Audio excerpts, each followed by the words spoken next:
गरुड़ध्वज मंगलम पुंडरीकाक्ष मंगलाय तनोहरि चैतन्यम शाश्वतम शांतम व्योमातीतं निरंजनं नादबिंदु कलातीतं तस्मै श्री गुरुवे नमः। हम लोगों ने कल पंचदशी का छठा अध्याय चित्रदीप ये सुना। आज हम लोग सुनेंगे अध्याय 7 तृप्तिदीप। पंचदशी का 7वां अध्याय तृप्तिदीप। पिछले अध्याय चित्रदीप में चित्रपट के दृष्टांत से परमात्मा पर आरोपित ईश्वर, जीव और जगत का विवेचन करते हुए ये दिखा दिया गया कि अपना वास्तविक स्वरूप परमात्मा ही है। नाम रूपात्मक भेद मायाकृत है। उनकी उपेक्षा करने पर अपना सत स्वरूप ही शेष रहता है। इसकी पूरी विधि, इसका पूरा फल, इसका पूरा परिणाम बताया गया। अब इस अध्याय में आत्मज्ञान का फल क्या होता है। आत्मज्ञान का फल जीव अज्ञान के कारण अपने को भोक्ता और जगत के विषयों को भोग्य समझता है और उसी ओर उसकी गति रहती है। जिस प्रकार से हमें जगत के भोग प्राप्त हो, वही जाति, वही वर्ण, वही मन, वही रंग, वही रूप, वही विद्या, वही सब इस्तेमाल करते हैं। इनमें इनकी सत्यत्व बुद्धि होती कि यही सत्य है, ये बुद्धि उसकी रहती है। इस अवस्था में वो भोग्य पदार्थों की ही कामना करता है या भोग्य पदार्थ जिससे प्राप्त हो वो वस्तु माने धन, वो व्यक्ति माने उन व्यक्तियों का ही वो उपयोग करता है और उसकी कामना निरंतर बढ़ती जाती। कामना बढ़ती जाती, पूर्ति नहीं होती तो मानसिक रोगी हो जाता हूँ, क्षीण हो जाता हूँ। इस प्रकार वो कभी तृप्ति का सुख अनुभव नहीं करता और बल्कि शक्तिहीनता का अनुभव करता है। क्योंकि जब हम उसी विषय का चिंतन करेंगे तो हमारा मन उसी में हो गया। अब विषयों में तो शक्ति है नहीं, मन की शक्ति उधर चली गई। थोड़े समय तक लगा कि ऐसा हुआ, जब वो शक्ति क्षीण हुई मन गिरा, संबंध नहीं टूटा, संबंध वैसे ही बना रहा। वो कभी तृप्ति का अनुभव नहीं करता।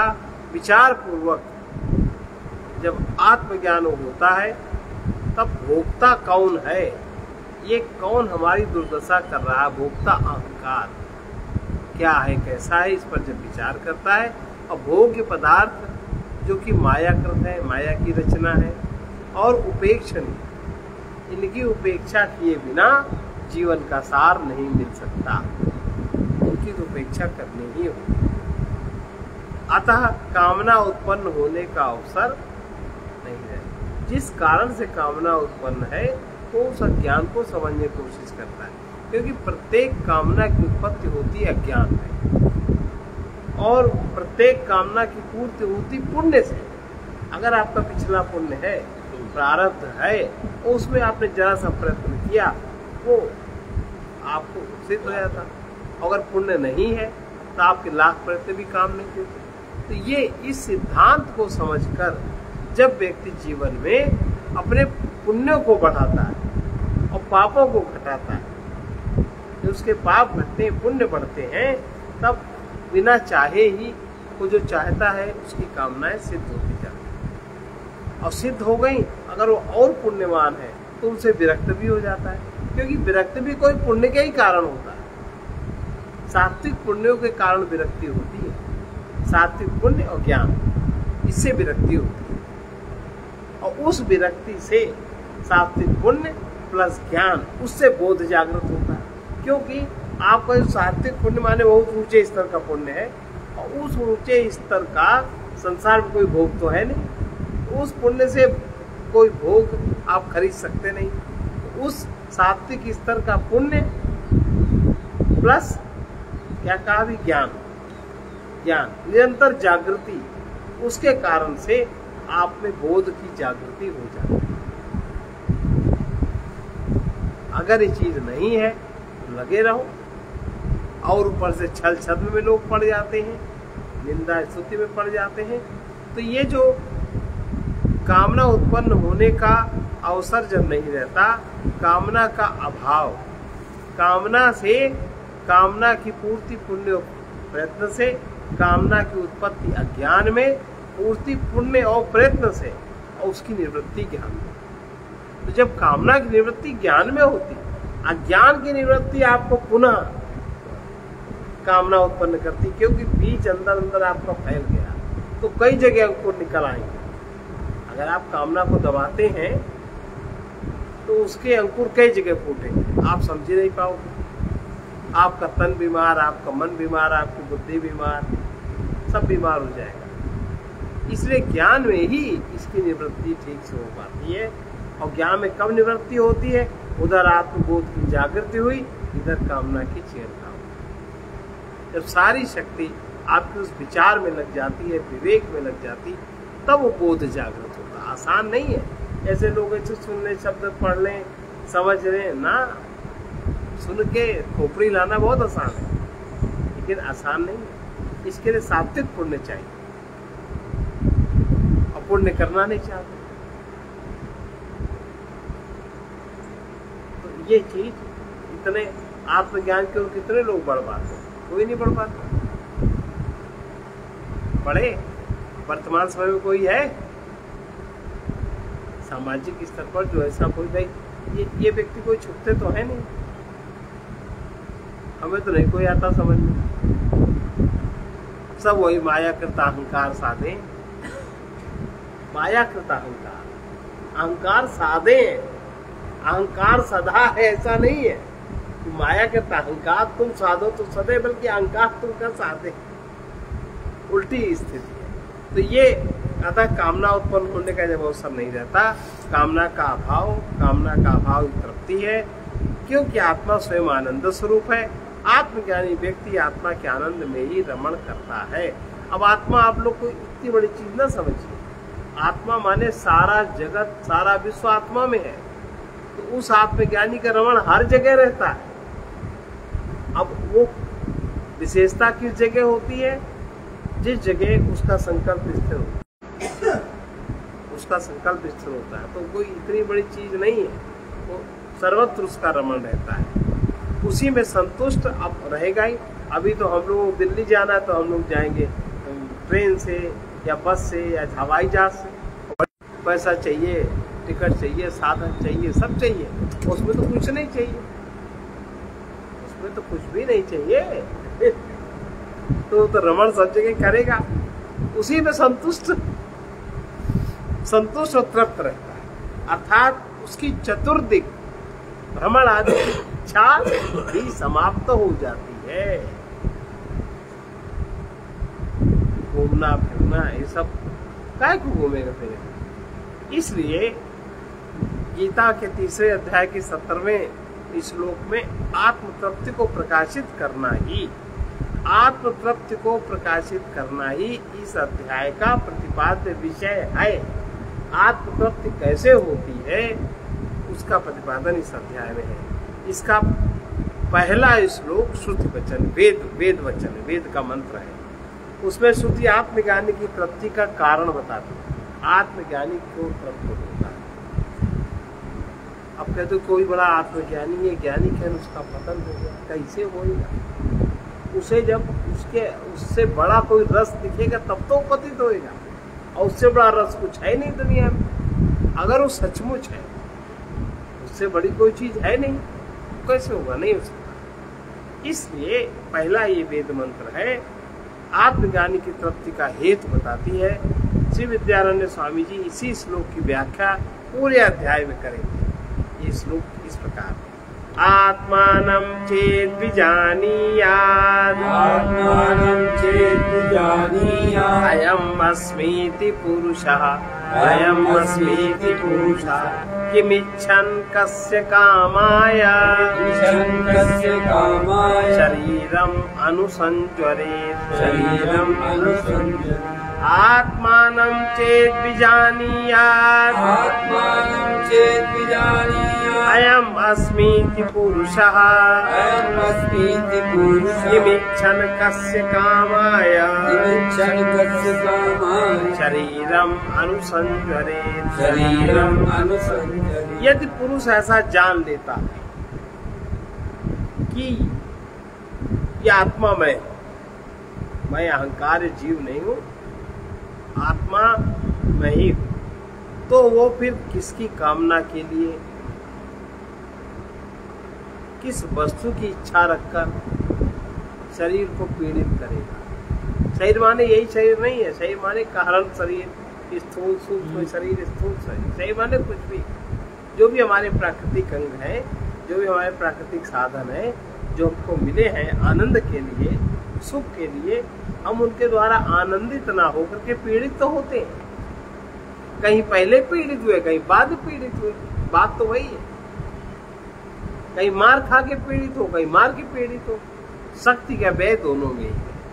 तो यदि पुरुष ऐसा जान लेता है कि मैं आत्मा हूँ, तो किसकी कामना के लिए, किस वस्तु की इच्छा रखकर शरीर की पीड़ा से पीड़ित होगा। अगर वो जान लेगा, मात्र बुद्धि से जानेगा इतने में ही, बोध की तो बात इसमें दूर है।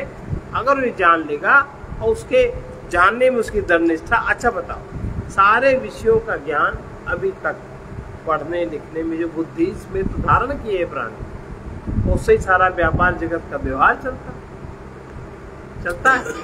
उसे अपने को ज्ञानी अज्ञानी मानते हैं, उसी के अनुसार उसके कदम पड़ते हैं जैसा उसका ज्ञान है ना।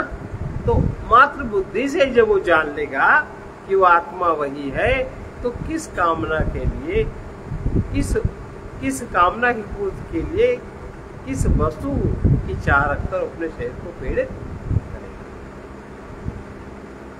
यह संपूर्ण श्लोक बृहदारण्यकोपनिषद के 4:4-12 से उद्धृत है। महर्षि याज्ञवल्क्य राजा जनक को अवस्था त्रय विवेक द्वारा आत्मज्ञान प्रदान करते हैं, और ज्ञान की अवस्था में जैसी तृप्ति होती है उसका वर्णन इस श्लोक के द्वारा वो करते हैं। याज्ञवल्क्य बहुत प्रसिद्ध ऋषि हैं, राजा जनक। फिर से इसको दोहरा लो।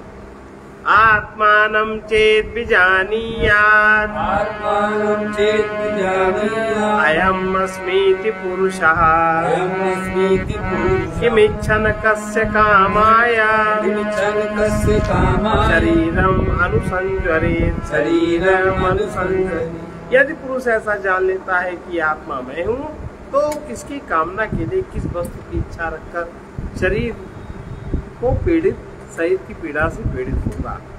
यह श्लोक बृहदारण्यकोपनिषद के 4:4-12 से उद्धृत है। याज्ञवल्क्य जी राजा जनक को आत्मज्ञान का उपदेश दे रहे हैं अवस्था त्रय विवेक के द्वारा, और ज्ञान की अवस्था में जैसी तृप्ति होती है उसका वर्णन इस श्लोक में करते हैं। अब इसे समझने के लिए इस श्लोक को 4 भागों में बांटते हैं। पहला भाग क्या है? आत्मानं चेत् विजानीयात्, आत्मानं चेत् विजानीयात्, अयम् अस्मीति पुरुषः, अयम् अस्मीति पुरुषः। यदि पुरुष ऐसा जान लेता है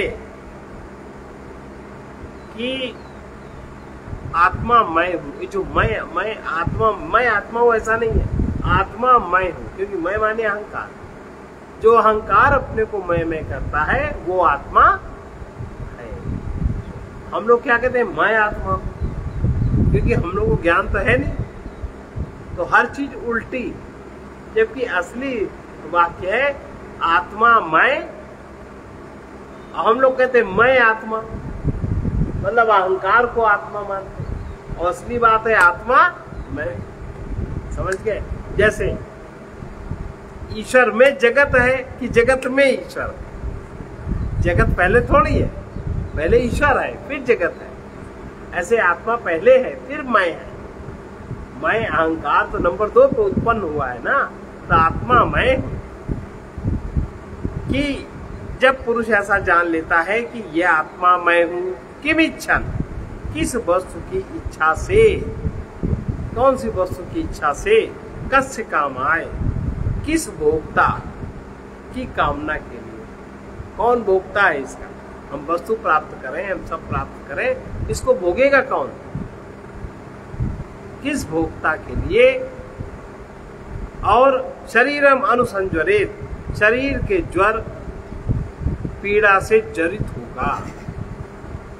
यदि पुरुष ऐसा जान लेता है ये आत्मा मैं हूं, किस वस्तु की इच्छा से, किस भोक्ता की कामना के लिए और शरीर के ज्वर से ज्वरित होगा, इन चारों पदों पर वस्तुतः विचार किया जाता है। चार आकार। इसके लिए संपूर्ण अध्याय 4 भागों में बांटा गया है।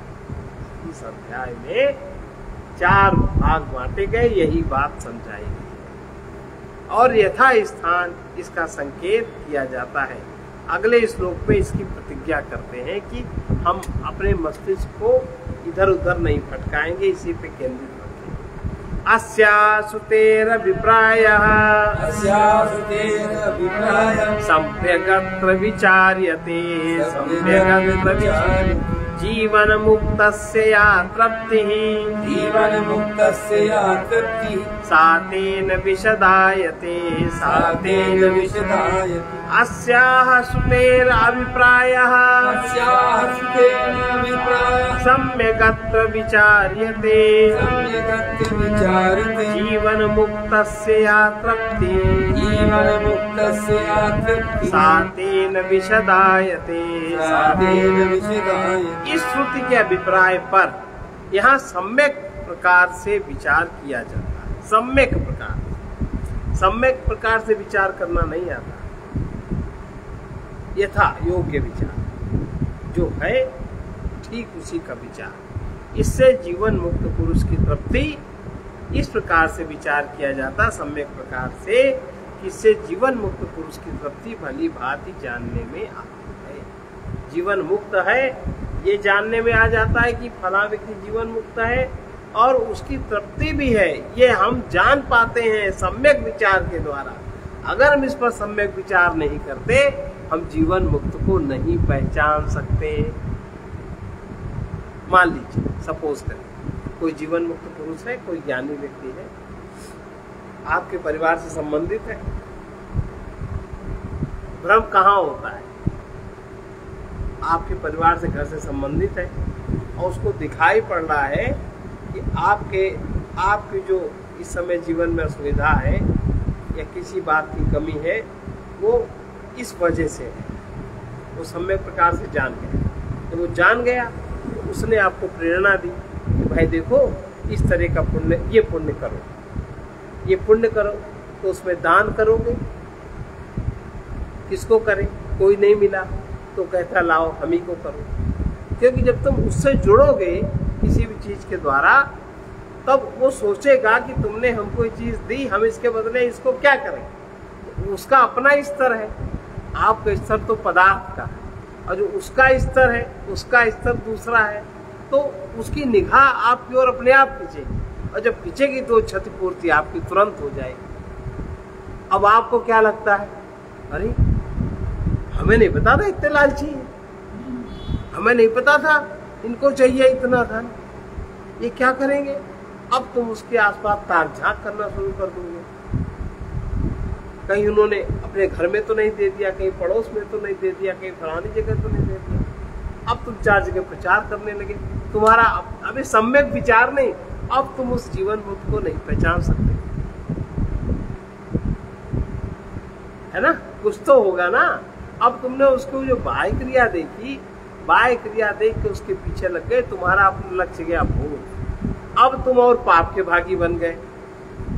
ऐसे व्यक्ति के साथ संदेह करके आपके अंदर जो आपका जो पाप था वो कई गुना बढ़ गया, आपका कष्ट बढ़ गया कई गुना। अरे हमने जब से किया है तब से तो बहुत कठिनाई में आ गए और उसका तुमने कारण विचार नहीं किया, तुम कठिनाई में अपने ही कारण आए। अब कहाँ पहचान हुई जीवन में? पहचान पाएगा ज्ञानी को? पहचान पाएगा महात्मा को? नहीं पहचान पाएगा। वही कह रहे हैं, इस श्रुति के अभिप्राय पर यहाँ सम्यक प्रकार से विचार, सम्यक विचार कि इससे जीवन मुक्त पुरुष की तृप्ति भली भांति जानने में आती है। ऐसा विचार कि तुम उसको ठीक से समझ पाते हो, ऐसा विचार। प्रस्तुत श्रुति वचन पर विचार करने से जीव अपने सार स्वरूप को प्राप्त होकर जीवन मुक्त हो जाता है। उस अवस्था में वो अपने, अच्छा अब जब समाज में कोई रहेगा, परिवारों में कोई रहेगा तो सब चीजें तो लगी रहती, भाई हर ज्ञानी के साथ लगी रहती। अब ज्ञानी उसका सम्यक निवारण कर लेता है या नहीं करता है, या उसके ऊपर उतना नहीं रहता, ग्रह नक्षत्र आदि का असर ज्ञानी वैनी पे नहीं होता, क्योंकि वो उससे पार है, उसकी चेतना उसमें नहीं है। चाहे मार्केट चले चाहे जो चले उसको प्रभावित नहीं होता। थोड़ा बहुत हुआ तो हुआ, वो भी दूसरे के प्रभाव के कारण, वरना स्वतंत्र रूप से उस पर प्रभाव नहीं। ये भी एक पहचान है, ये भी एक पहचान है कि उसके ऊपर प्रभाव नहीं होता। तो जो जीवन मुक्त हो जाता है उस अवस्था में वो अपने आप को एक अखंड सच्चिदानंद स्वरूप परमात्मा ही पाता है, उसका अनुभव वही हो जाता है।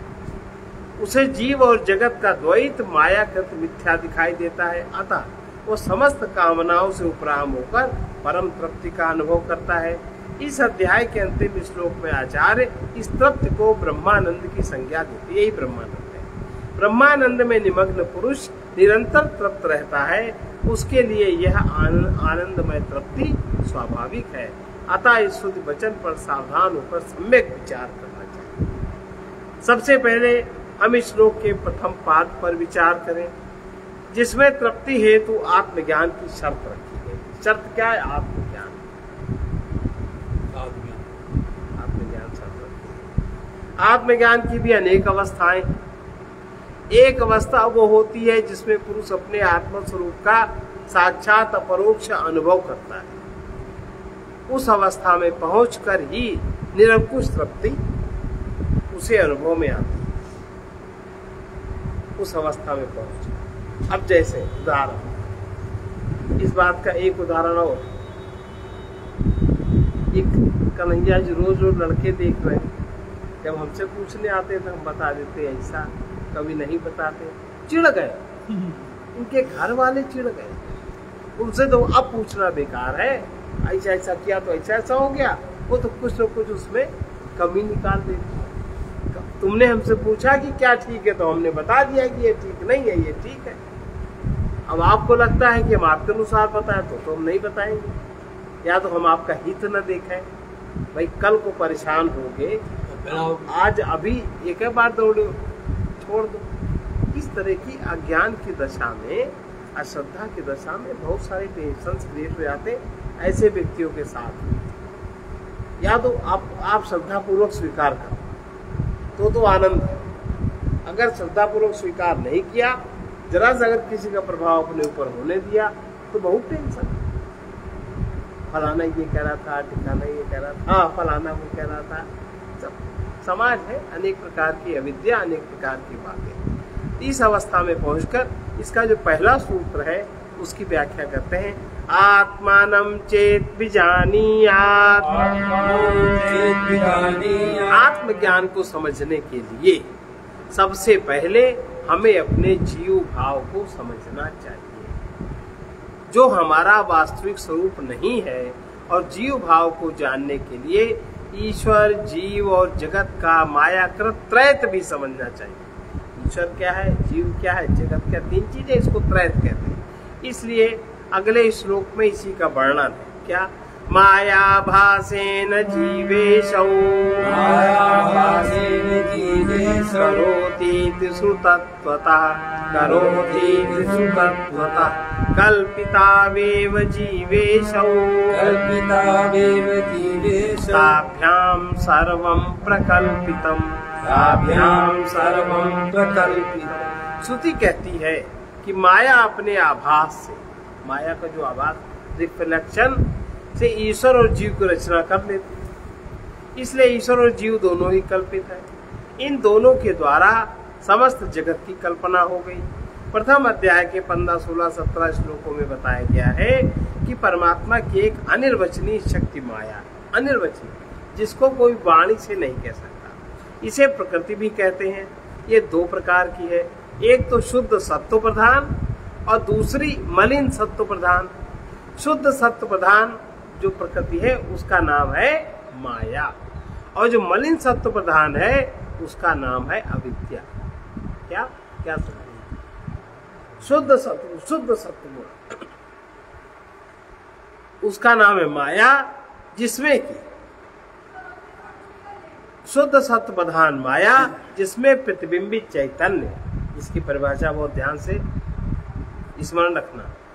जो माया है उसमें प्रतिबिंबित चैतन्य ईश्वर कहलाता है। शुद्ध सत्व प्रधान माया में प्रतिबिंबित जो चैतन्य का जो प्रतिबिंब चेतना बनती है, जो वो चैतन्य है, और जो प्रतिबिंब के बाद जो प्रकाश आया उसको कहते हैं चेतना। चेतना माने आत्मा नहीं होता। चैतन्य और चेतना अलग अलग है। चेतना माने प्रकृति का मिश्रित अंश, और चैतन्य माने शुद्ध चैतन्य आत्मा वाला, ये फर्क है। तो शुद्ध सत्व प्रधान, मलिन सत्व प्रधान, शुद्ध सत्व प्रधान माया है, जिसमें प्रतिबिंबित चैतन्य ईश्वर कहलाता है, और मलिन सत्व प्रधान अविद्या है, जिसमें प्रतिबिंबित चैतन्य जीव कहलाता है। ये दोनों अपनी माया के बल से, दोनों माया है, ये दोनों अपने बल से, अपनी माया के बल से जगत और संसार की काल्पनिक रचना करते हैं। एक करता है जगत की रचना और एक करता है संसार की रचना। दोनों कम नहीं है एक दूसरे से। इस कथन की प्रामाणिकता, इसको प्रमाणित किया है श्वेताश्वतर उपनिषद के श्रुति वचन से सिद्ध है। आचार्य ने उसकी ओर थोड़ा संकेत किया। वो श्रुति इस प्रकार है, जीवेशावाभासेन करोति माया माया च विद्या च स्वयमेव भवति। माया आभास से जीव और ईश्वर की रचना करती है। माया अपने आभास से, माया आभास से, माया में आभास क्या है? चैतन्य का। उस आभास से जीव और ईश्वर की रचना करती है, और माया तथा अविद्या वो स्वयं हो जाती है। क्या बात है। ईक्षणादि प्रवेशांता षष्ठीरीशेन कल्पिता जागृदादि विमोक्षांता संसारो जीव कल्पिता। ईक्षण आदि से, अब ये ईश्वर कैसे रचना करते हैं? ईक्षण आदि से प्रारंभ, इच्छा करते, एको हम बहुश्याम। ईक्षण आदि से प्रारंभ कर प्रवेश पर्यंत स्वयं ही सृष्टि का ईक्षण किया और स्वयं ही उसमें प्रवेश होके सारा कार्य करने लगे। अलग से कहीं कोई व्यवस्था नहीं करने की। अच्छा बताओ, एक बीज पृथ्वी पर पड़ा और स्वयं ही तो विकसित होने लगा कि उसको किसी ने विकसित किया नहीं। एक कीटाणु आपके शरीर में गया, चाहे कैंसर हो चाहे जो भी हो, और स्वयं विकसित होने लगा। एक अच्छी चीज आपके अंदर गई, अच्छी चीज विकसित होने लगी। जरा सा यूं हवा चली कि वैसे का विकास हो गया। तो ईक्षण आदि से प्रारंभ कर प्रवेश पर्यंत सृष्टि ईश्वर द्वारा कल्पित है। ईक्षण प्रारंभ कर और प्रवेश कर, और उसकी सारी जो व्यवस्था है वो तो है ईश्वर द्वारा कल्पित, उसमें ईश्वर कार्य करते हैं। और जागृत आदि से प्रारंभ, जब जीव जागृत हो जाए तभी तो मोक्ष का अनुभव करेगा। कैसे करेगा? जागृत हुआ नहीं जीव, उससे मोक्ष पर्यंत संसार जीव द्वारा कल्पित है। जागृत अवस्था से लेकर के मोक्ष पर्यंत। आप देखो, आप कहते हो जीव तो सो रहा है। अच्छा, सुख का अनुभव जागृत अवस्था में करते हो कि सोने में? जागृत। कोई कर्म जागृत में करते हो कि सोने में? जागृत से आरंभ कर। और किस लिए करते हो? कि हमें जो दुख है उससे मुक्त हो जाए, हम निरंतर सुखी रहे। तो जागृत से प्रारंभ कर मोक्ष पर्यंत। मोक्ष काहे से? अविद्या से। मोक्ष पर्यंत संसार जीव द्वारा कल्पित है। अपनी मुक्ति के लिए, दुख से मुक्ति के लिए वो करता है। क्या करता है? घर बनाए, मकान बनाए, घर दुनिया भर का जितना है सब। तो यह श्लोक 6ठे अध्याय में भी आया है। वहां ये 213वां श्लोक है। ईश्वर की सृष्टि ईक्षण आदि से प्रवेश पर्यंत है। इस कथन का आधार ऐतरेय उपनिषद है। जीव की सृष्टि जागृत आदि से विमोक्ष पर्यंत है। इस कथन का आधार कैवल्य उपनिषद है। ईश्वर की कल्पित सृष्टि जगत है और जीव की कल्पित सृष्टि संसार है। ये दोनों में अंतर है, लेकिन हम लोग इस भेद को नहीं जानते, तो जगत में संसार का प्रयोग करते हैं, संसार में जगत का प्रयोग करते हैं। शब्द का उचित प्रयोग नहीं बनता। जगत ईश्वर का कार्य माने सृष्टि है। ये जीव के लिए भोग्य है, जीव के लिए भोग्य। जीव को इसमें सुख मिलता है। भोग्य भाव जीव की कल्पना है। हम इसको भोगेंगे तो हम सुखी हो जाएंगे। इसका वर्णन वेदारण्यक उपनिषद के 57 ब्राह्मण 1.5.1 से 3 तक में मिलता है। उसका विवरण पीछे अध्याय 4 के श्लोक में 14, 15, 16 में देखना चाहिए। यहाँ 4 इस विषय का विस्तार नहीं करते, क्योंकि पिछले अध्यायों में उनका वर्णन हो चुका है। अब यहाँ पुरुष शब्द का अर्थ, पुरुष शब्द आया ना, आत्मानं चेत विजानीयात् अयमस्मीति पुरुषः। तो अब यहाँ पुरुष शब्द का अर्थ बताने मात्र के लिए ईश्वर और जीव के स्वरूप का वर्णन किया गया है। अब ये हम लोग इसका अर्थ कल सुनेंगे। अच्छा लगा? ये गंभीरतम विषय है।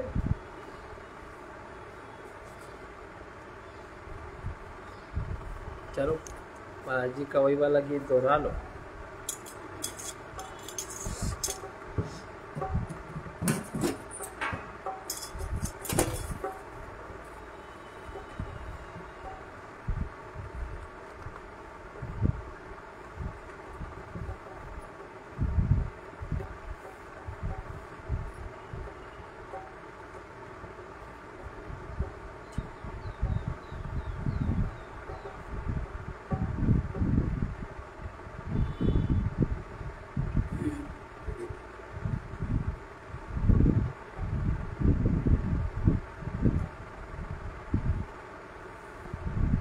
निज सत्य स्वरूप की जिसे पहचान नहीं है, सत्य स्वरूप की जिसे पहचान नहीं है, वो अहंकार में है सावधान नहीं है, वो अहंकार में है सावधान नहीं है, जो अपने दुर्विकारों के रहता है वशीभूत, जो अपने दुर्विकारों के रहता है वशीभूत, वो पाप के पथ में है पुण्यवान नहीं है, वो पाप के पथ में है पुण्यवान नहीं है, वो अहंकार में है सावधान नहीं है, वो अहंकार में है सावधान नहीं है, दुर्भाग्य से अपने को वो है मानता विद्वान, भाग से अपने को वो है मानता विद्वान, इसको कि निज ज्ञान का विज्ञान नहीं है, इसको कि निज ज्ञान का विज्ञान नहीं है, सत्य स्वरूप की जिसे पहचान नहीं है, सत्य स्वरूप की जिसे पहचान नहीं है, वो अहंकार में है सावधान नहीं है, वो अहंकार में है सावधान नहीं है, भोगों की अधिकता से वही होता मन बलीन, भोगों की अधिकता से वही होता मन बलीन, दुखियों के लिए सुख का जहाँ दान नहीं है, दुखियों के लिए सुख का जहाँ दान नहीं है, वो पाप के पथ में है पुण्यवान नहीं है, वो पाप के पथ में है पुण्यवान नहीं है, वो धन्य है जिसको मिला संतोष परम धन्य, वो धन्य है जिसको मिला संतोष परम धन्य, धन की जिसे है चाह वो धनवान नहीं है, धन की जिसे है चाह वो धनवान नहीं है, वो अहंकार में है सावधान नहीं है, वो अहंकार में है सावधान नहीं है, तब तक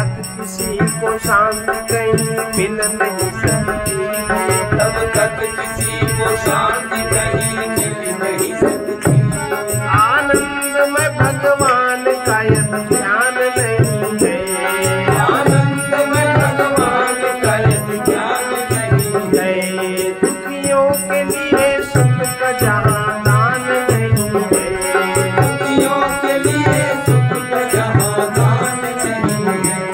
सद्भक्ति मुक्ति प्राप्त वो कर पाता है पथिक, सद्भक्ति मुक्ति प्राप्त वो कर पाता है पथिक। जिसको किसी भी वस्तु का अभिमान नहीं है, इसको किसी भी वस्तु का अभिमान नहीं है। सत्स्वरूप ठीक से पहचान नहीं है, सत्स्वरूप ठीक से पहचान नहीं है।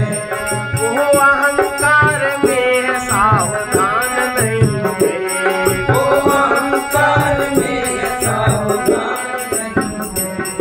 कामी का प्रेम संसार में, जो कामना वाले लोग हैं, कामना की पूर्ति चाहते हैं। कामी माने कामना की पूर्ति चाहने वाला, कुछ भी कामना कोई कर सकता है। कामी का प्रेम संसार में होता है। अब संसार है अपना बनाया, तो अपने बनाए हुए संसार में कामी का प्रेम होता है। जैसे कोई मान लो कहे कि हम मकान में रहे, मकान में आए, मान लो उसके पिताजी का मकान है, 4 भाई 6 भाई है, 1-2 भाई जबरदस्त है, औरत उसकी पागल आ गई, उसने सबको निकाल दिया। अब वो कह रही हमारा मकान में रहना चाहता है ना, कामी हुआ ना। और संसार माने जीव को बनाया हुआ मकान है, ईश्वर को बनाया तो है ही ना, ईश्वर से मिला है, उसके पिताजी ने बनाया, उसका अधिकार बनता है। अब संघर्ष का कारण है कि नहीं, बनेगा संघर्ष, और संघर्ष ना करे तो कायर है।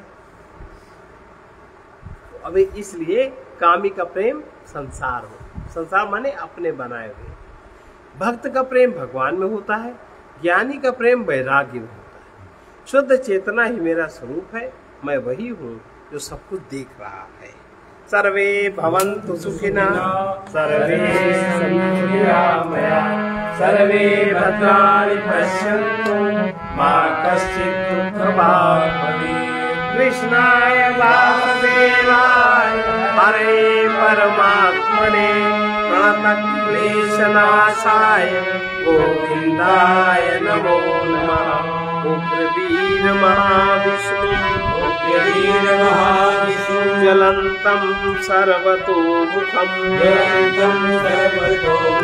नृसिंहं भीषणं भद्रं मृत्योर्नमाम्यहम्। ॐ ह्रौं जूं सः ॐ भूर्भुवः स्वः ॐ त्र्यम्बकं यजामहे सुगन्धिं पुष्टिवर्धनम् उर्वारुकमिव बन्धनात् मृत्योर्मुक्षीयमामृतात्।